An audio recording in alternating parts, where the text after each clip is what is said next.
안녕하세요. 홍프로 스포츠입니다. 적중하신 가족방분들 모두 축하드립니다. 홍프로 가족방에서 모든 경기, 언오버 및 핸디캡, 최종 조합 공유해드리고 있습니다. 적중률 높은 홍프로 가족방은 고정 댓글에 있는 링크로 문의해 주시기 바랍니다.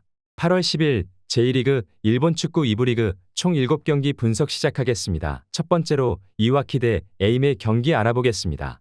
먼저 이와키는 최근에는 오픈플레이에서의 성과가 부진한 편이다.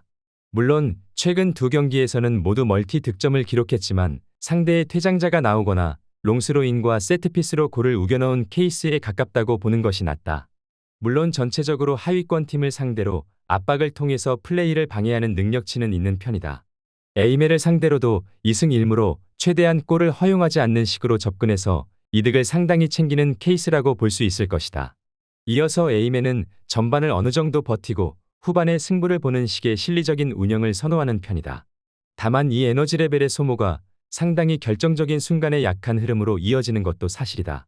특히 이와키를 상대로 패한 경기에서는 85분 이후에 골을 허용해서 아쉬운 결과를 당하는 경우가 잦다. 특히 이 타이밍에 밀어붙이는 팀을 상대로는 의외로 쉽게 무너지는 상황도 꽤 잦다는 점은 불안 요소가 될 수 있을 것이다. 이와키의 득점포가 다소 미비하다고 볼 수 있을 것으로 보인다.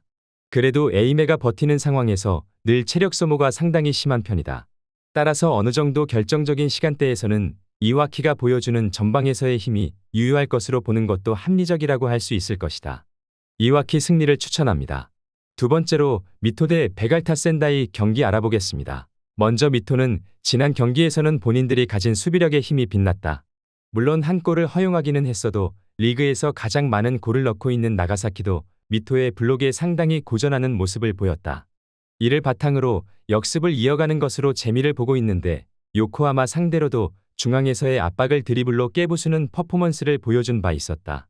미토가 센다이를 상대로도 실점을 줄이면서 상당히 저득점 상황에서의 이득은 자주 보는 편이기도 했다. 이어서 센다이는 전선에서의 볼 탈취와 역습이라는 키워드로 접근을 하는 성향을 가지고 있다. 다만 도쿠시마 등 낮은 라인을 구축하는 팀을 상대로는 이 양상이 잘 통하는 모습은 아니었던 모습이다. 미토를 상대로도 최근 4경기에서 도합 2골을 기록하는 데 그치기도 했다. 특히 원정에서의 센다이의 흐름도 아주 좋지는 않은 상황이다. 2무 2패를 기록하고 있는데 기대 득점이 상당히 떨어지는 상황이 달갑지는 않을 것으로 보인다. 일단 수비적인 경기 운영이라는 점에서 미토가 센다이를 잘 제어하면서 재미를 본 케이스가 있다는 점을 감안해야 한다. 특히 센다이가 원정에서의 흐름이 그다지 좋은 편은 아니고 전선에서의 볼 탈취와 공세라는 키워드도 낮은 라인을 구축하는 팀을 상대로는 크게 흐름이 좋은 편은 아닌 모습이다. 미토 승리를 추천합니다. 영상은 잘 보고 계신가요? 핸디, 언오버 및 최종 조합 공유받아 보실 수 있는 가족방 입장 방법 알려드리겠습니다. 첫 번째로 영상 하단에 댓글을 클릭해 주세요. 두 번째로 댓글에 링크를 클릭해 주세요. 마지막으로 채팅 참여하기 후 메시지 주시고 답장 기다려 주시면 됩니다. 나가기 하시면 가족방 입장 시켜드릴 수 없습니다. 언제든 편하게 문의 주시기 바랍니다. 세 번째로 요코하마 FC 대 V 바렌 나가사키 경기 알아보겠습니다. 먼저 요코하마는 전체적으로 나가사키를 상대로는 홈에서 강했던 편이다. 특히 요코하마 FC의 무기는 중앙에서의 압박을 바탕으로 한 수비와 카운터라고 할 수 있다. 결국 이 수비가 제 몫을 해주면서 나가사키를 이기는 케이스라고 보면 편할 듯한데 2016년 이후로는 나가사키 상대로 멀티 실점을 허용한 적이 없다. 특히 홈에서는 2014년 이후로 나가사키를 상대로 패배가 없는 흐름을 타고 있기도 하다. 이어서 나가사키는 지난 경기에서 미토를 상대로도 별다른 공격의 수를 올리지 못했다는 것이 문제가 될 수 있다. 상대의 블록에 막혀서 결국 롱볼 하나로만 상대를 공략하는 데 그치고 말았고 그것이 패배하는 원인이 되기도 했다. 최근에는 나가사키의 장점이라고 할 수 있는 수비력도 생각보다는 허물어지는 경우가 많다. 코너킥 수비 등 박스 타격 상황에서의 기복이 눈에 띄는 상황이라고 볼 수 있을 것이다. 요코하마가 나가사키 상대로는 중앙의 힘으로 홈에서 좋은 흐름을 유지하고 있다. 특히 나가사키가 상대 블록을 공략하지 못하고 롱볼로만 공세를 이어간 점과 최근 코너킥 등 수비적으로 상당히 기복이 있는 모습을 보여준다는 점에서 나가사키의 안정성이 의외로 떨어지는 상황으로 볼 수 있을 것이다. 요코하마 FC 승리를 추천합니다. 네 번째로 반포레 고우 대 후지에다 경기 알아보겠습니다. 먼저 고우는 홈에서의 운영은 공격성에 상당히 기반을 둔다고 할 수 있겠다. 문제는 이런 상황에서의 성적은 오히려 좋지 못하다는 것인데 실제로 올 시즌 홈에서는 1승밖에 없는데 이는 무실점을 한 번도 기록을 하지 못한 수비력에서의 난조가 치명적인 작용을 했다고 할 수 있겠다.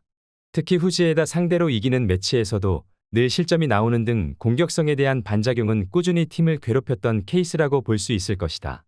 이어서 후지에다는 점유를 가져가는 상황에서의 골 기록은 오히려 떨어지는 편이다. 다만 고우를 상대로는 어느 정도 공격을 허용하면서 역습으로 배후를 노리는 식으로 재미를 볼 수 있을 듯하다. 최근 고우를 상대로도 승리를 거두면서 고우 상대 전패 기록도 벗어날 수 있었고 2패를 당하는 동안에도 무실점으로 무력하게 밀려났던 경우는 없기도 했다. 고우가 홈에서 전방에 상당히 힘을 실어주는 상황에서는 수비적으로 난조가 상당히 심한 모습을 보여주고 있다. 특히 후지에다가 상대의 공격을 받아치는 상황에서는 오히려 강한 모습을 자주 보여주는 경우도 있는 상태고 고우를 상대로도 무력하게 무득점으로 물러나는 경우는 없었다.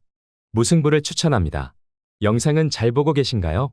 핸디, 언오버 및 최종 조합 공유받아 보실 수 있는 가족방 입장 방법 알려드리겠습니다. 첫 번째로 영상 하단에 댓글을 클릭해 주세요. 두 번째로 댓글에 링크를 클릭해 주세요. 마지막으로 채팅 참여하기 후 메시지 주시고 답장 기다려 주시면 됩니다. 나가기 하시면 가족방 입장 시켜드릴 수 없습니다. 언제든 편하게 문의 주시기 바랍니다. 다섯 번째로 시미즈 에스펄스 대 더스파 군마 경기 알아보겠습니다. 먼저 시미즈는 지난 경기에선 센다이의 강한 압박에 턴오버가 일어난 것이 결국 패배로 이어지고 말았다. 최근 군마가 웅크리는 것이 아니라 생각보다는 적극적으로 나서고 있어서 시미즈의 단점이 어느 정도 불거질 가능성을 염두에 두는 것도 좋을 것이다. 물론 시미즈의 미드필더 활용이나 전체적인 득점력에서는 군마를 압도하지만 실점 가능성을 열어두는 것이 좋아 보이는 게 사실이다. 이어서 군마는 고우 상대로도 주도권을 쥐고 몰아치는 등 상당히 고무적인 활약상을 보여주었다. 다만 군마가 지난 경기에서도 져버리는 등 결국 슈팅을 만들어내는 것을 어려워하는 전력의 한계를 느끼고 있는 상황으로 보인다. 시미즈를 상대로도 전체적으로 공격적으로 나서서 승리를 기록한 케이스가 있기는 했지만 압박을 호기롭게 나섰다가 전개에 이것이 공략을 당하는 상황에서는 공간을 크게 내주는 것으로 이어질 가능성도 있다. 시미즈가 턴오버로 인한 문제를 드러낼 여지가 없다고 보긴 어렵지만 고우가 호기롭게 나서는 상황에서 오히려 공간을 내주며 타격을 당할 가능성이 높다. 두 팀의 슈팅 생성이라는 부분에서도 시미즈가 앞서는 것이 사실이다. 득점력 경쟁에서는 시미즈가 앞설 것으로 예상되는 매치업이다. 시미즈 승리를 추천합니다. 여섯 번째로 오카야마 대 제프 유나이티드 경기 알아보겠습니다. 먼저 오카야마는 생각보다는 제프를 상대로 약한 편이다. 특히 제프가 강하게 압박 강도를 높이는 상황에서는 수비가 돌파를 당하면서 고전하는 시나리오를 만들고 있는 상태다. 특히 오카야마가 상대의 압박을 만나게 되면 전개 자체가 롱볼로 제한되는 특성이 있어서 공격적으로 제프를 상대하기 어려워한다는 점이 포인트가 되기도 할 것으로 보인다. 이어서 제프는 늘 강하게 공격적으로 힘을 실어주는 것을 선호하는 특성을 가지고 있다고 할 수 있을 것 같다. 물론 수비적인 능력치에 대해서는 높은 평가를 해주기 어려운 것도 사실이다. 이는 특히 한여름에는 후반전에 다실점을 허용하고 패배하는 시나리오가 많아지는 것으로 나타나고 있는데 지난 요코하마 FC전에서도 후반 막판에 두 골을 허용하고 패하는 모습을 보여주기도 했다. 일단 제프가 오카야마의 수비력을 돌파하는 데 아주 큰 어려움을 겪고 있지는 않다. 다만 제프의 압박 전술 특성상 어쩔 수 없이 감수해야 하는 수비적인 후반 약점은 고려해야 할 것으로 보이는 매치업이다. 무승부를 과감하게 생각하는 것도 해볼 만한 선택이라고 본다. 무승부를 추천합니다. 영상은 잘 보고 계신가요? 핸디, 언오버 및 최종 조합 공유받아 보실 수 있는 가족방 입장 방법 알려드리겠습니다. 첫 번째로 영상 하단에 댓글을 클릭해 주세요. 두 번째로 댓글에 링크를 클릭해 주세요. 마지막으로 채팅 참여하기 후 메시지 주시고 답장 기다려 주시면 됩니다. 나가기 하시면 가족방 입장 시켜드릴 수 없습니다. 언제든 편하게 문의 주시기 바랍니다. 일곱 번째로 야마구치 대 도치기 경기 알아보겠습니다. 먼저 야마구치는 지난 경기에서 저득점 상황에 자주 노출된다는 단점에서 벗어난 모습이었다. 야마구치가 생각보다 강하게 적극성을 띠는 모습을 보여주기도 했고 이를 바탕으로 주도권을 잡는 모습은 충분히 긍정적으로 볼 여지가 있었다. 물론 세트피스나 크로스와 헤더 등 상당히 직접적으로 박스를 타격하는 식으로 공격 전개 능력이 여전히 롱볼에 집중되어 있다는 생각은 들었던 것이 사실이다. 이어서 도치기는 지난 경기에서도 강한 압박으로 의외로 구마모토를 잘 상대하는 모습을 보여주기도 했다.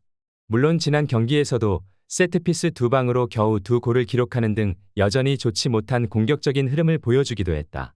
사실 도치기가 리그에서 여전히 가장 적은 슈팅을 만들어내는 등 그다지 공격성이 뚜렷한 팀이라고 보기는 어려운 것도 사실이다. 그나마 상대의 점유를 허락함에도 공세적인 찬스를 잘 주지 않았다는 점은 긍정적으로 볼 여지가 있었다. 두 팀 모두 압박을 강하게 하는 것으로 상당히 좋은 수비력을 유지하고 있다. 물론 전체적으로 공격적으로는 도치기를 믿기는 어려운 상황이다. 결국 야마구치가 신승하는 정도의 구도가 나올 것으로 보고 있다.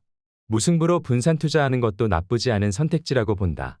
야마구치 승리를 추천합니다.